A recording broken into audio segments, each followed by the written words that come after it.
بسم اللہ الرحمن الرحیم۔ السلام علیکم۔ سعودی انفو یوٹیوب چینل میں آپ کو خوش آمدید کہتے ہیں۔ فلائٹس کے حوالے سے بار بار سوال آتا ہے کہ پاکستان کے لیے انٹرنیشنل فلائٹس کب اوپن ہو رہی ہیں، انڈیا کے لیے انٹرنیشنل فلائٹس کب ہو رہی ہیں۔ اسی طرح دوسری جانب جو یو اے ای میں لوگ ہیں وہ بھی پوچھ رہے ہیں کہ U A E to Saudi Arabia flights کب اوپن ہو رہی ہیں۔ اس حوالے سے کافی زیادہ انفارمیشن تو آلریڈی آپ لوگوں کے ساتھ میں شیئر کر چکا ہوں، اور سوشل میڈیا پہ اور مختلف پلیٹ فارم پہ آپ لوگوں کو یہ والی انفارمیشن ملتی رہی ہوگی۔ آج میں آپ لوگوں کو کچھ ایسے فیکٹس بتانے جا رہا ہوں جو آپ سامنے رکھیں گے تو آپ کو آئیڈیا ہو جائے گا کہ فلائٹس کب اوپن ہونے جا رہی ہیں۔ فلائٹس کے حوالے سے کوئی بھی کنفرم نیوز ابھی تک نہیں آئی ہے، نہ کوئی اناؤنسمنٹ ہوئی ہے، نہ کسی کا قسم کا کوئی اشارہ ہمیں دیا گیا کہ فلائٹس کب اوپن ہوگی۔ جو 17 مئی کا ہے جو اعلان ہوا وہ صرف اور صرف سعودی شہریوں کے لیے، آپ کا اس سے کوئی تعلق نہیں ہے۔ اب آتے ہیں پاکستان اور انڈیا کی طرف اور یو اے ای کی طرف۔ تو یو اے ای کی صورتحال اس وقت یہ ہے کہ یو اے ای نے رمضان میں افطار ٹینٹ پر پابندی لگا دی ہے۔ اس بار افطار پارٹی کسی بھی قسم کی یو اے ای میں نہیں ہوگی۔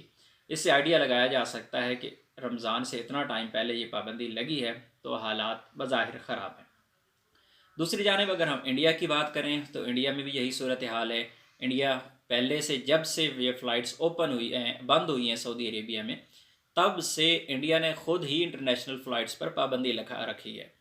تو جب انڈیا خود ہی فلائٹس اوپن نہیں کر رہا، جب فلائٹس سعودی عربیہ میں اوپن تھی تب بھی انڈیا کی جانب فلائٹس نہیں جا رہی تھی یا انڈیا سے نہیں آ رہی تھیں، تو اب کیسے ہو سکتا ہے کہ فلائٹس اوپن ہو جائیں۔ اسی طرح ہم پاکستان کی بات کریں تو پاکستان میں مارکیٹس پر پابندی لگ چکی ہے۔ شام 6 بجے کے بعد مارکیٹس بند رہیں گی۔ پنجاب میں سمارٹ لاک ڈاؤن لگا دیا گیا ہے، اور ہفتہ اور اتوار کے دن تمام مارکیٹس بند رہیں گی۔ اور اسی طرح پاکستان نے 10 ممالک پر پابندیاں لگا دی ہیں کہ وہاں سے آنے والے لوگوں پر پابندی لگا دی ہے کہ وہ پاکستان میں انٹر نہیں ہو سکتے۔ اس طرح کی مزید کئی نئی چیزیں ہیں، جس طرح سکولز کی بات کی جا رہی ہے۔ کل بھی وزیر تعلیم کا ایک بیان آیا جس میں انہوں نے کہا ہے کہ ہم کوشش کر رہے ہیں اور میری کوشش ہے کہ ہم سکول کالج یونیورسٹی کو بند نہ کریں۔ یہ خبریں ہیں کہ سکول کالجز کی طرف یہ باتیں جا سکتی ہیں۔ جب ساری صورتحال اس طرح کی ہے تو آپ یہ مت سوچیں کہ فلائٹس اوپن ہوں گی۔ جو بھی ڈیٹس آپ کو مل رہی ہیں تمام کی تمام ڈیٹس غلط ہیں۔ اللہ کرے کہ جلد اوپن ہو جائیں، لیکن بظاہر صورتحال کوئی اچھی نہیں ہے۔ بہرحال دعا میں یاد رکھیے گا، اس دعا کے ساتھ کہ اللہ کرے بہت جلد فلائٹس اوپن ہو جائیں۔ ملتے ہیں نیکسٹ ویڈیو میں، تب تک کے لیے اجازت دیجیے۔ اللہ حافظ۔